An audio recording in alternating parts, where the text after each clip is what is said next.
లక్ష్మీనారాయణులు అంటాం, ఏదో వాణి హిరణ్య గర్భులో ఉంటాం, శచీ పురంధరులు అంటాం. వాళ్ళ పేర్లు వేరు.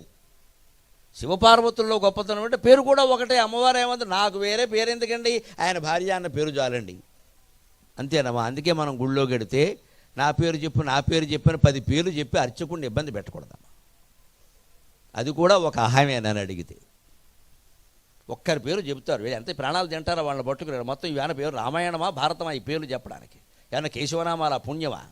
పనికిమాలిన పేర్లు పెట్టుకోవడం అక్కడ చెప్పమండమని. ఇక్కడ పైగా ఈ పేర్లు ఈ మధ్య పెట్టి నూరు తిరగట్లా చచ్చిపోతున్నారు వాళ్ళు.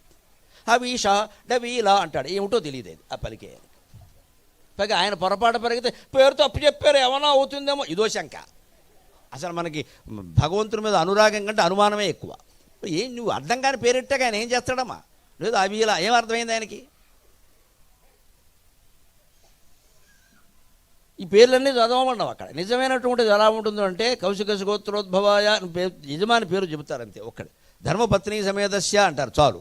ధర్మపత్ని అంటే భార్య, వేరే చెప్పక్కర్లేదు. ఇంకా అలా చెప్పించుకోవడం, పేరు చెప్పొద్దు ధర్మపత్ని అనమనడం ఆడవాళ్ళకి సేఫ్టీ. నేను చెబుతున్నా మొహమాటం పడకుండా. ఒకవేళ ఈ పెద్ద మనిషి ఏమైనా వేషం వేసి వేరే వాళ్ళతో గుళ్ళోకి వెళ్ళినా ఈ ఫలితం ధర్మపత్నికే వస్తుంది, ఆవిడికి రాదు. అది లౌక్యం. అలా ఏవో వేషాలు వేస్తారు కదా, ఆవిడేదో కోరుతుంది గుళ్ళోకి వెళ్ళిపోదామని, అదేదో పవిత్రం అయిపోతుందని. అక్కడ మనకి ఈ పాపం కాపరం చేసే ఇళ్ళకి రక్షణ కలగాలి అంటే ఎప్పుడూ ధర్మపత్ని సమేతస్య అని చెప్పడమే అలవాటు. ఖచ్చితంగా 1000 మైళ్ళు అవతలు ఉన్నా సరే ఈ పూజాఫలం ధర్మపత్నికి దక్కుతుంది తప్ప ఈవిడికి దక్కదు. పేరు చెబితే ఆవిడికి దక్కుతుంది. ఏం చేయాలో మీరే ఆలోచించుకో. ఎప్పుడు హిందూ ధర్మంలో ప్రతి ఆచారంలో ఉండే గొప్ప విషయం ఏంటంటే రోజు రోజుకి అహంకారం తగ్గే ఆచారాలు. అహం తగ్గించుకోవాలి, నేను నాది అని